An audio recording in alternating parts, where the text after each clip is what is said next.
United States intelligence community has reached the same stage of AI adoption as the rest of corporate America. First, holy shit, this technology is incredible. Then, about 6 minutes later, wait, we're going to let it do what? And that brings us to Agentic AI. Not chatbots, not co-pilots, actual AI agents that can interact with systems, call tools, retrieve data, trigger workflows, make decisions, and eventually communicate with other AI agents. Because apparently, giving one autonomous system access to sensitive infrastructure wasn't exciting enough. Now we're giving it coworkers. The Defense Intelligence Agency is already moving in that direction. They're building out enterprise AI infrastructure, adopting MCP, or Model Context Protocol, and preparing for environments where AI agents can interact with other agents. Read that again. Agents talking to agents. At some point, we apparently looked at software talking to humans and thought, you know what this needs? Less supervision.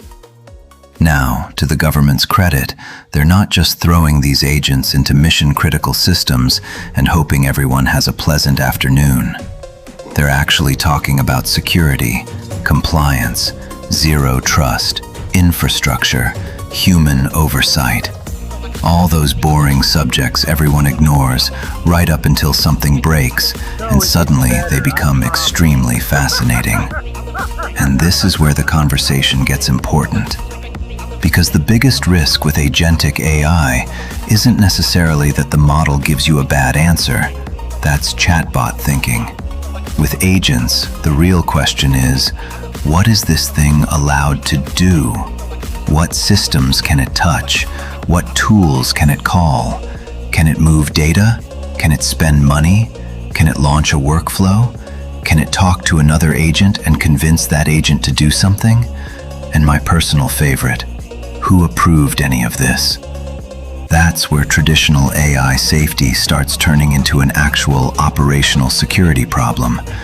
And it's also exactly why we've been building CfAM at GALXEE AI.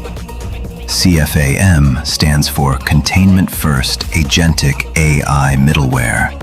The concept is pretty simple. If AI agents are going to become more autonomous, then containment cannot be something we add after deployment because somebody in a meeting says, we probably should have thought about that. Containment needs to be part of the architecture from the beginning. Because AI agents aren't evil, they're software. They're not sitting around plotting the destruction of humanity because Steve from accounting forgot their birthday. But they can absolutely behave in ways nobody predicted. They can receive bad instructions. They can inherit too much access. They can execute something incorrectly. They can interact with another system in an unexpected way. And if we keep expanding what these agents are allowed to do, then a simple mistake suddenly has a much larger blast radius. That phrase matters, blast radius. Because once AI stops generating words and starts executing actions, the question becomes, how far can one mistake travel? The FBI seems to understand that.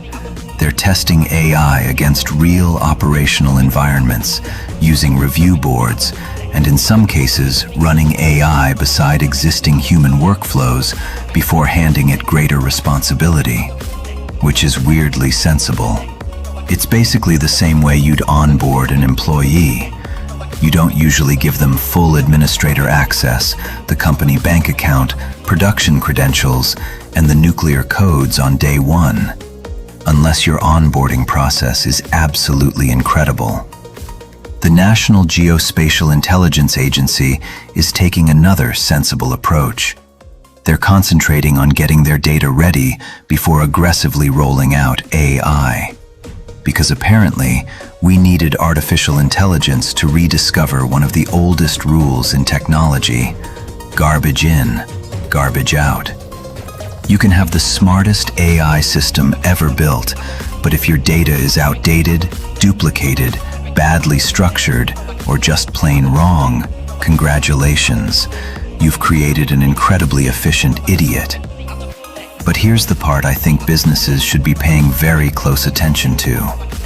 Government agencies are slowly recognizing that AI agents require more than ordinary cybersecurity. Traditional zero trust asks, should this identity have access? Agentic security needs to go further. Even if this agent has access, should it be allowed to perform this action on this system, using this tool, at this moment, under these conditions? That's a much more important question, and that's where I think cybersecurity is heading. Zero trust was never trust, always verify. Agentic AI may require something closer to never assume, always contain. Give the agent boundaries, limit its blast radius, intercept sensitive actions, apply policy before execution, require human approval when needed, log everything, and most importantly, have a way to stop an autonomous process before your incident response team starts updating their resumes. That's the territory CfAM is designed around. And strangely enough, the intelligence community might actually be teaching corporate America the right way to approach this. Build the infrastructure first, prepare the data, test the agents, limit the authority, measure the risk, then expand autonomy gradually. Because right now, somewhere in corporate America, I guarantee somebody has connected 12 AI agents to Salesforce, Slack, Gmail, QuickBooks, and production. And when someone asks, who controls all of this?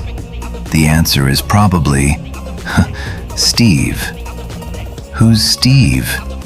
He left in March. No shit. Agentic AI is coming. Actually, scratch that. It's already here.